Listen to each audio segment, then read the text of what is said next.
साथियों, अभी भाई साहब द्वारा संगीत दिया जा रहा था, मुझे मिल गया मन का मीत ओ दुनिया क्या जाने। हम सब भी वाकई में अगर किसी के जीवन में अगर कोई सच्चा मीत मिल जाए, दोस्त मिल जाए, साथी मिल जाए, तो जीवन सार्थक वे में आगे बढ़ते चला जाता है। और सच्चा आजकल तो आप देखें उठाकर 1-8% ही लोग बचते हैं। और परम पूज्य गुरुदेव के अलावा जो बेहतर हम सब के साथी हो सकते हैं, हम सब के मित्र हो सकते हैं, अगर उनसे मित्रता करने की कोशिश करें, उनसे अपना संपर्क साधने की कोशिश करें और इसमें हम सफल रहें, तो हम सब के जीवन में वाकई में एकदम बेहतरीन जीवन आगे बढ़ते हुए चला जाता है। आप कल्पना करके देखिए, अभी का जो विषम परिस्थिति है, इस परिस्थिति में खासकर युवा वर्ग किन किन तकलीफ़ों से, किन किन विचारों के, अपने निगेटिविटी से जीवन किस प्रकार से आगे बढ़ा रहे हैं, उनके जीवन को अगर आप नज़दीक से जानने का प्रयास करेंगे साथी, तो देखेंगे जो उनका मैक्सिमम जो टाइम है 24 घंटा में, वो दुखी में व्यतीत होता है। वो खुश प्रसन्न होकर नहीं अपना जीवन बिताते हैं, कष्ट में, कठिनाइयाँ में, परेशानी में, तकलीफ में। हमेशा आपको 24 घंटा में हमको लगता है 8 घंटा सो जाते होंगे तो वो बेस्ट रहता होगा, उनके लिए चैन हो रहता होगा। लेकिन बाकी का जो 16 घंटा बचता होगा, उनमें उनको हताशा, निराशा, डिप्रेशन, ये तमाम चीज़ उनकी ज़िंदगी में आ गया है साथियों। और यही भारत पहले से कहते आया है, जो परिस्थितियों में व्यक्ति अपने आप को हर एक परिस्थितियों में खुश कैसे रख सकता है। परिस्थितियां हैं, बनती रहेंगी, बिगड़ती रहेंगी, आप हमेशा एक परिस्थिति में नहीं रह सकते। और ऐसा साइंस को भी कहना, अगर आपका हमेशा एक परिस्थिति में रहेंगे तो इसका मतलब डेथ होता है। आप इसी चीज़ देखे होंगे, जांच जब होता है या डॉक्टर द्वारा लगाया जाता है तो अप डाउन होते रहता है। दैट मीन्स आदमी जिंदा है, बचा हुआ है, उसके अंदर प्राण चल रही है। और जब सीधा हो गया, एक जैसा हो गया, ना अप हो रहा है ना डाउन हो रहा है, तो फिर वो कहानी खत्म है। ठीक उसी प्रकार हमारा मानव जीवन जो है अप डाउन होते रहेगा। हम आप ये कल्पना नहीं कर सकते हैं जो हमारे जीवन में सब कुछ हमारे अनुसार ही चले, हम जैसा सोचे वैसा ही चले, ऊपर उठ रहे हैं तो सदैव ऊपर उठते चले जाए। नहीं साथियों, डाउन होना भी एकदम निश्चित तौर पे है। और इन परिस्थितियों को जो अपने ऊपर मेंटलिटी रूप से इन परिस्थितियों के लिए तैयार कर लिए, उनका जीवन बेहतर बनते हुए चला जाता है। वो हर एक परिस्थितियों में अपने आप को बेहतर आपको दिखेंगे, हताशा नहीं दिखेंगे, उदास नहीं दिखेंगे, हर एक परिस्थितियों में अपने आप को मजबूती के साथ वो खड़ा दिखेंगे आपको साथियों। और ये क्वालिटी हम सब के अंदर डेवलप होनी चाहिए। और डेवलप होने का जो साइंस है, जो विज्ञान है, वो गायत्री मंत्र यहाँ से बारे में बताया जाता है। गायत्री महामंत्र अगर आप अभी सीधा नहीं, आप अपने रूममेट का ही फर्क करो, आप ध्यान करते हो 20 मिनट का, 25 मिनट का गायत्री महामंत्र का साधना करते हो, तो आप अपना जो सोच है, चरित्र है, चिंतन है, वो देखिए। और आप पड़ोसी में जो दोस्त रहते हैं आपके लॉज में, वो जो इन चीज़ों से दूर है, इन चीज़ों को नहीं करते हैं, तो इन परिस्थितियाँ में उनसे जाकर बात करिए, उनसे मिलिए, और आपको कहीं ना कहीं पता चल जाएगा जो आपका महत्वपूर्ण क्या है, आपका जो डिफरेंस क्या है आपके दोस्त से। और आप अपना छोड़िए अभी का समय, आप थोड़ी देर 5 साल जब आप ध्यान वगैरह नहीं करते थे, उससे पहले चलिए, कल्पना करिए उस समय जो ये परिस्थितियां आती तो हम इसको कैसे टैकल करते। आप कहीं ना कहीं पाएंगे साथियों, जो उस समय का आज अभी तो हम सबके जीवन में ध्यान साधना है, तो हम सब की कोई भी परिस्थितियां आती है, कोई भी सिचुएशन आता है, तो सिचुएशन से ऊपर उठकर जीना हम लोग शुरू कर देते हैं। ठीक उसी प्रकार जब हमारे आसपास दोस्तों के पास भी वो सिचुएशन आएंगे विपरीत, अगर उसके जीवन में ध्यान साधना रहेंगी, मेडिटेशन रहेगा, तो उसका भी जीवन बेहतर बनते हुए चला जाएगा साथियों। इसके लिए आपको ध्यान बताया जाता है, गायत्री महामंत्र बताया जाता है। और एक बात है, दुनिया में जो भी काम हम आप करते हैं या करते हुए आया है, लोग वो अपने विचार के बल पे करते आया हुआ है कि नहीं? ऐसा तो नहीं है जो आप जो भी करने के लिए सोचते हैं तो सबसे पहले आपके मन में, आपके अंदर एक विचार उठता है। विचार पॉजिटिव भी हो सकता है, विचार नेगेटिव भी हो सकता है कि नहीं? लेकिन अगर आपका वैचारिक रूप से ऊपर उठते हुए पॉजिटिव विचार रहा तो आपका काम पॉजिटिविटी में आगे बढ़ते हुए चला जाएगा। आपका नेगेटिव विचार रहा तो नेगेटिव की तरह बढ़ते चले जाएंगे। आप खुश कब रहते हैं? जब आपका वैचारिक रूप से मजबूती अपने आप को लगता है नहीं हमारा ये विचार मजबूत है और उस विचार को लेकर आगे बढ़ सकते हैं, तब आपके अंदर से प्रसन्नता होती है, खुशी होती है। लेकिन कोई व्यक्ति वैचारिक रूप से कमजोर हो जाता है, हताशा निराशा हो जाता है, उसको लगता है इस विचार में हमारे विचार में ताकत नहीं है, शक्ति नहीं है, तो डिप्रेस रहने लगता है।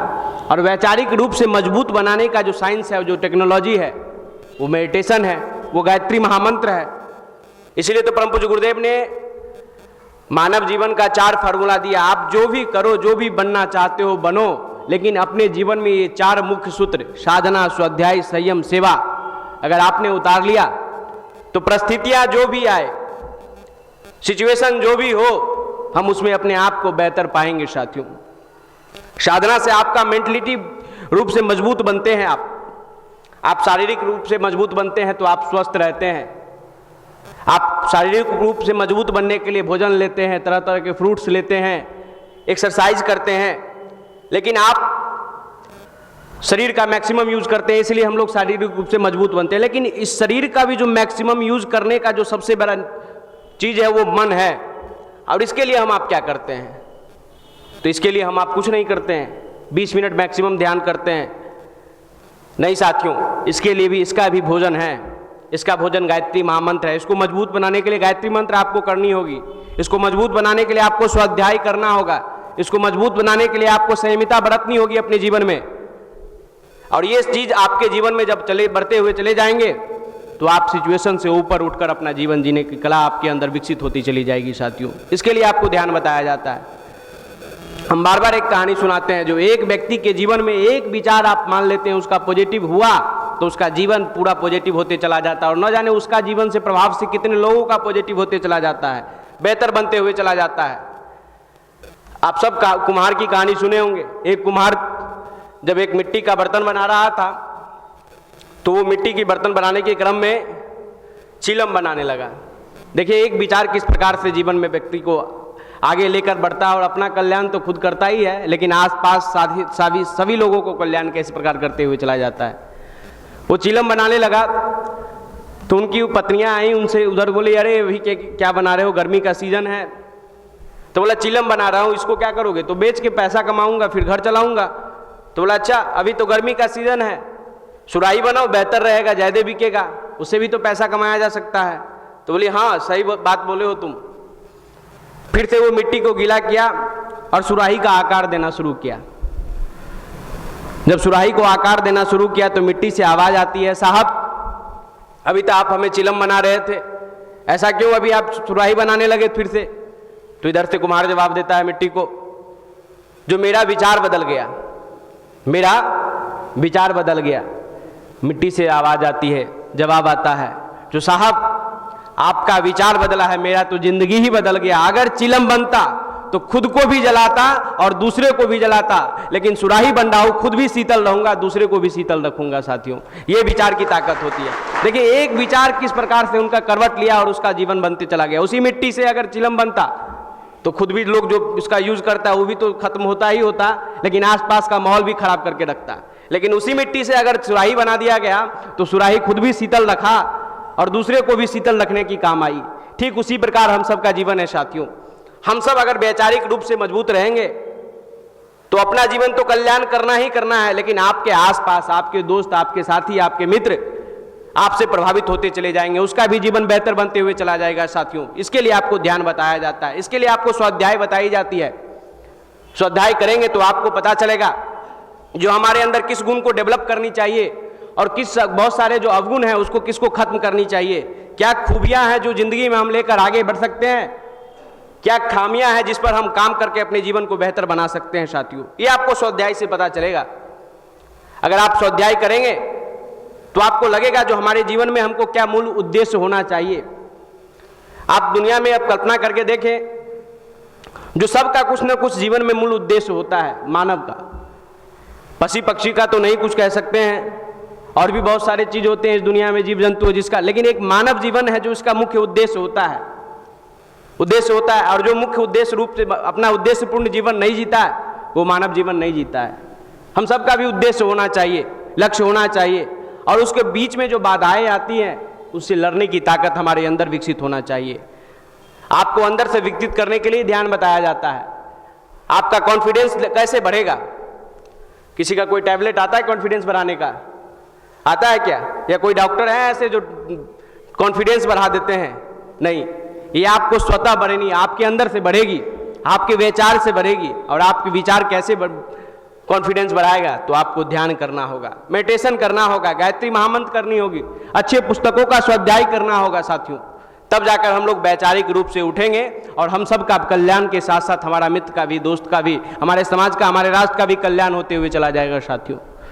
दूसरी चीज आती है हम सबको, जो हम सब अभी बहुत सारे साथी होली में घर गए होंगे तो अपने दोस्त से, अपने आसपास से, अपने चाचा से, अपने मम्मी से, पापा से, बहुत सारे लोग उनको पिन किए होंगे, चुभाए होंगे, जो अच्छा इतना दिन से पटना में रह रहे हो, क्या कर पाए हो, आगे से तुमसे भी उम्मीद नहीं है कुछ कर पाओगे। वो हताश निराश हो गए होंगे, वो मान लिए होंगे जब सही में हम कुछ नहीं कर सकते। नहीं साथियों, इस दुनिया में एक बात मानकर चलो, जो आपसे बेहतर अपने आप को कोई नहीं जान सकता। आपसे बेहतर आपको कोई नहीं जान सकता। आप अपने आप को देखो। और इस एक्सपेक्टेशन तो दुनिया में लोगों को ना जाने क्या क्या किन स्तरों पर जा चुका है हमारी आपसे, क्या क्या एक्सपेक्ट करते हैं आपको पता नहीं चलेगा। इंसान से तो छोड़िए, जानवर से भी क्या क्या एक्सपेक्ट कर लेते हैं लोग, और यही दुख का मूल कारण हो जाता है। आप किसी चीज़ के बारे में एक्सपेक्ट कर लेते हो, सोच लेते हो, और वो चीज़ जब पूरा नहीं होता है तो हम आप दुखी हो जाते हैं, परेशान हो जाते हैं। नहीं, आपका एक्सपेक्टेशन आपके सिर्फ अपने आप से होनी चाहिए, ना कि दोस्त से होनी चाहिए, पड़ोस से होनी चाहिए।